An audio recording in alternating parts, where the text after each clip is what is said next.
వాళ్ళ తండ్రి అధికారాన్ని అడ్డం పెట్టుకుని, వాళ్ళ తండ్రి దగ్గర ఉన్న గుండాయితాన్ని అడ్డం పెట్టుకుని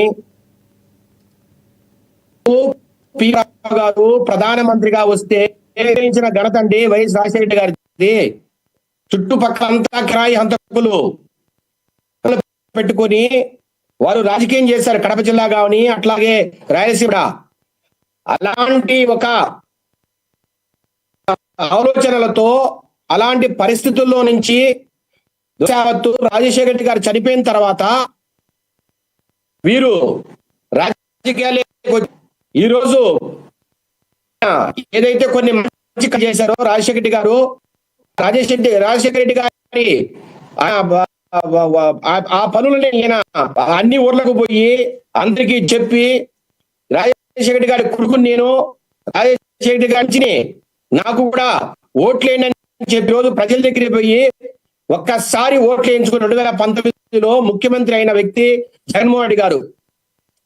ఏ కిరాయి రాజు మోసారో, ఏ రౌడీజాన్ని అయితే రాజశేఖర రెడ్డి గారు పెంచి పోషించారో, రాజశేఖర రెడ్డి వారి తండ్రి కూడా పెంచి పోషించిన ఘనత ఆ నుంచి వచ్చిన వ్యక్తే జగన్మోహన్ రెడ్డి.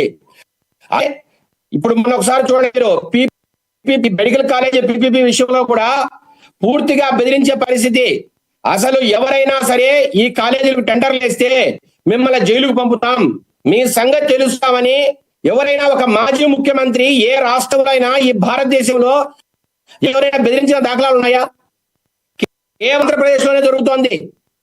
అట్లాగే తెలుగుదేశం పార్టీ నాయకులు ఎవరైనా జగన్ రెడ్డి గారి మీద కావచ్చు, లేదంటే వారి నాయకుల మీద కావచ్చు, ఎక్కడైనా ఒక ప్రెస్ మీట్ పెట్టినా, లేదంటే ఒక పూర్తిగా బెదిరించే పరిస్థితి.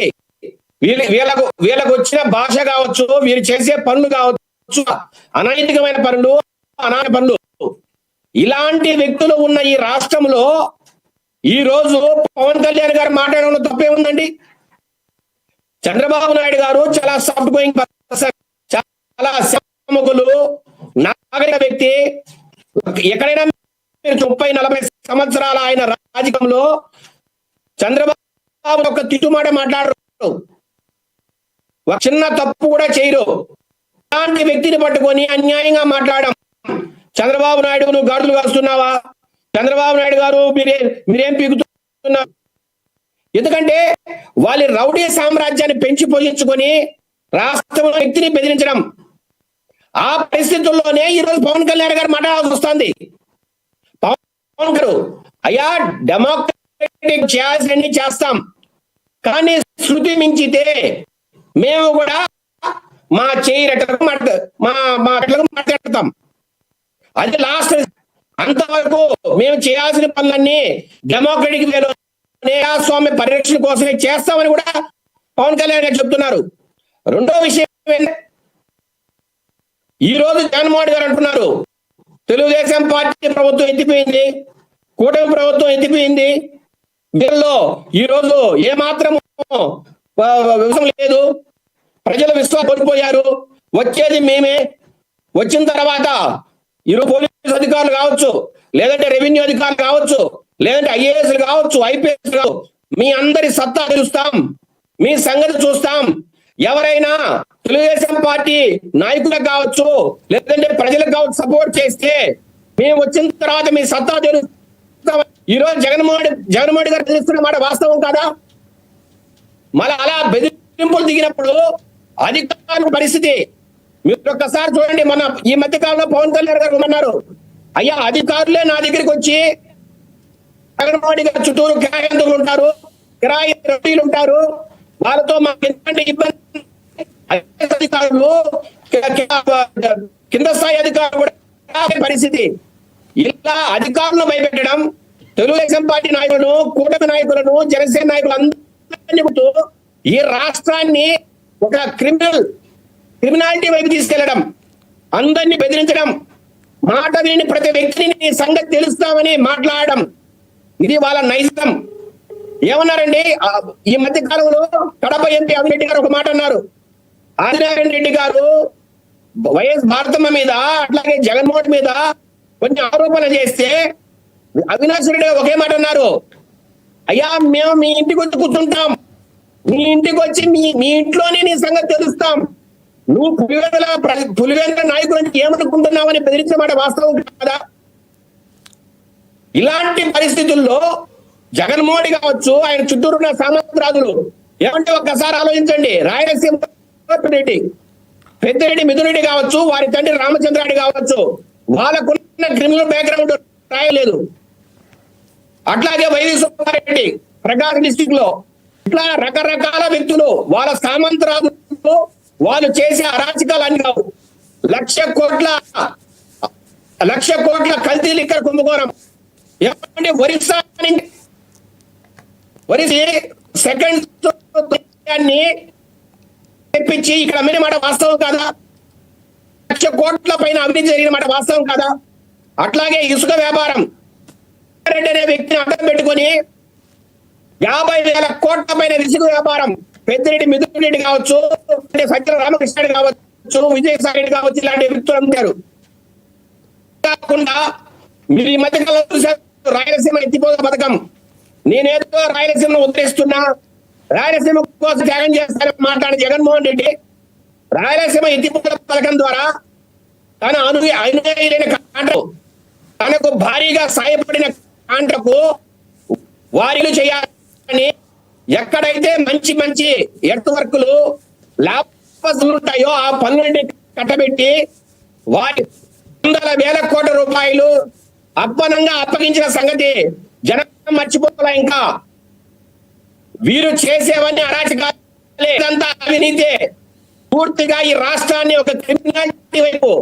ఏమండి, నేను ఒకటినా, భారతదేశానికి స్వాతంత్రం రాకముందు బ్రిటిషులు ఆంగ్లేయులు ఉపయోగించిన 30 యాక్ట్ ఆంగ్లేయులు భారతని వ్యక్తుల మీద స్వాతంత్రోద్యమాన్ని అణిచివేయడానికి ఉపయోగించిన 30 యాక్ట్ ను మళ్ళీ అమల్లోకి తెచ్చి 2019 నుంచి 24 వరకు ప్రతిపక్ష నాయకులను, తన మాట వినని ప్రజలను పూర్తిగా ఉక్కు కబంధ హస్తాలు అనగదొక్కిన వ్యక్తి ఎవరండి?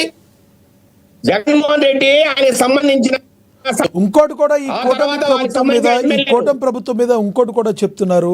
ఇచ్చిన హామీలు ఒక్కటి కూడా నెరవేర్చకుండా దాన్ని తప్పించుకునే ప్రక్రియలో భాగంగా ఈ రకంగా మాట్లాడుతున్నారని. అదేవిధంగా మీకు తెలుసు, మరి చంద్రబాబు నాయుడు అన్ని వాళ్ళ సంస్థలకు సంబంధించిన కొన్ని పేపర్లు ఏవైతే ఉన్నాయో మా మీద బురద జల్లుతున్నారు, కానీ ప్రతి పరిశ్రమలో కూడా ఇక్కడి నుంచి వెళ్ళిపోతున్న పరిస్థితి అని కూడా నేను మాట్లాడటం జరిగింది. అసలు జగన్మోహన్ రెడ్డి గారి తీరుని ఏమంటారు మీరు?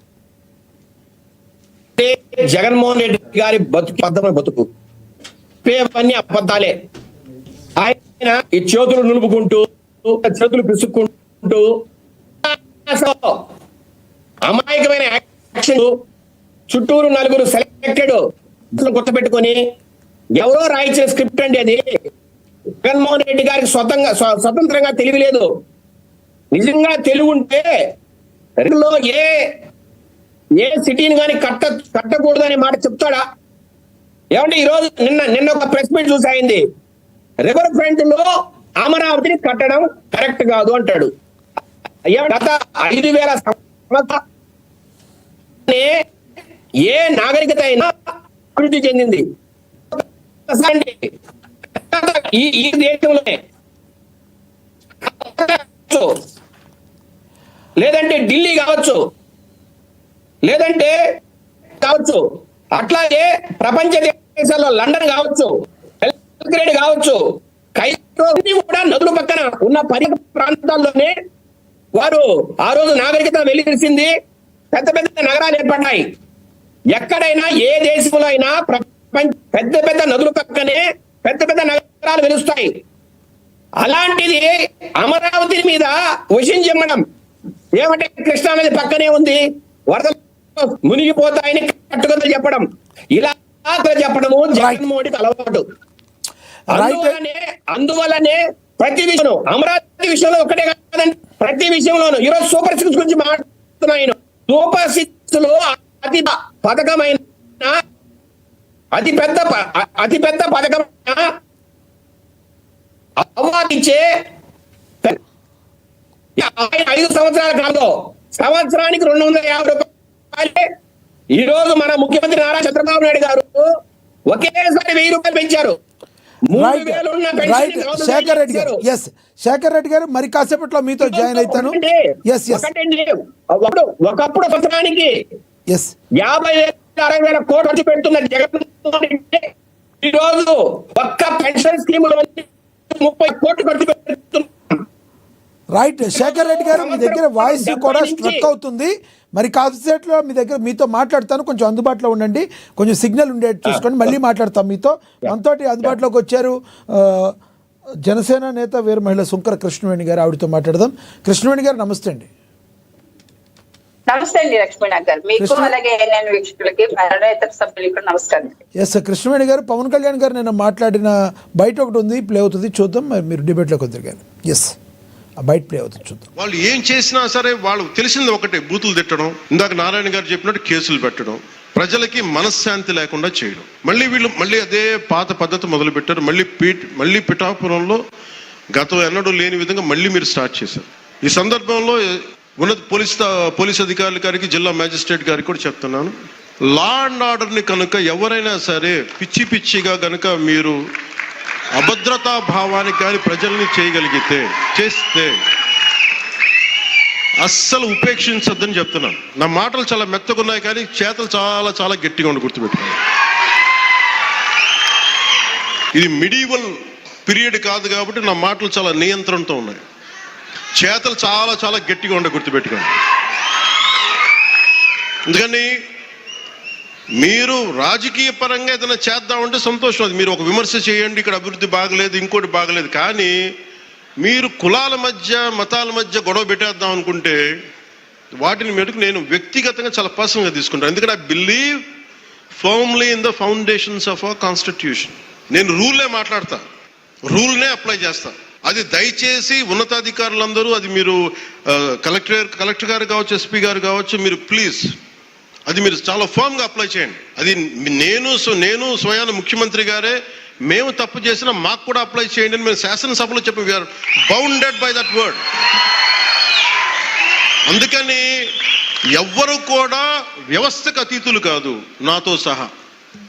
అందుకని దాని దృష్టిలో మేము వ్యవస్థకు లోబడి ఉంటాం, మేము వ్యవస్థకు లోబడి రెచ్చగొడతామంటే దానిని ఎలా హ్యాండిల్ చేయాలో, ఎందుకంటే అక్కడ దాకా దృష్టి పెట్టలే, చాలా సంయమనంతో ఉన్నాను నేను.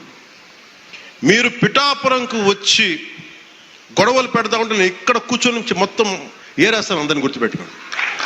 వాళ్ళు ఏం చేసినా సరే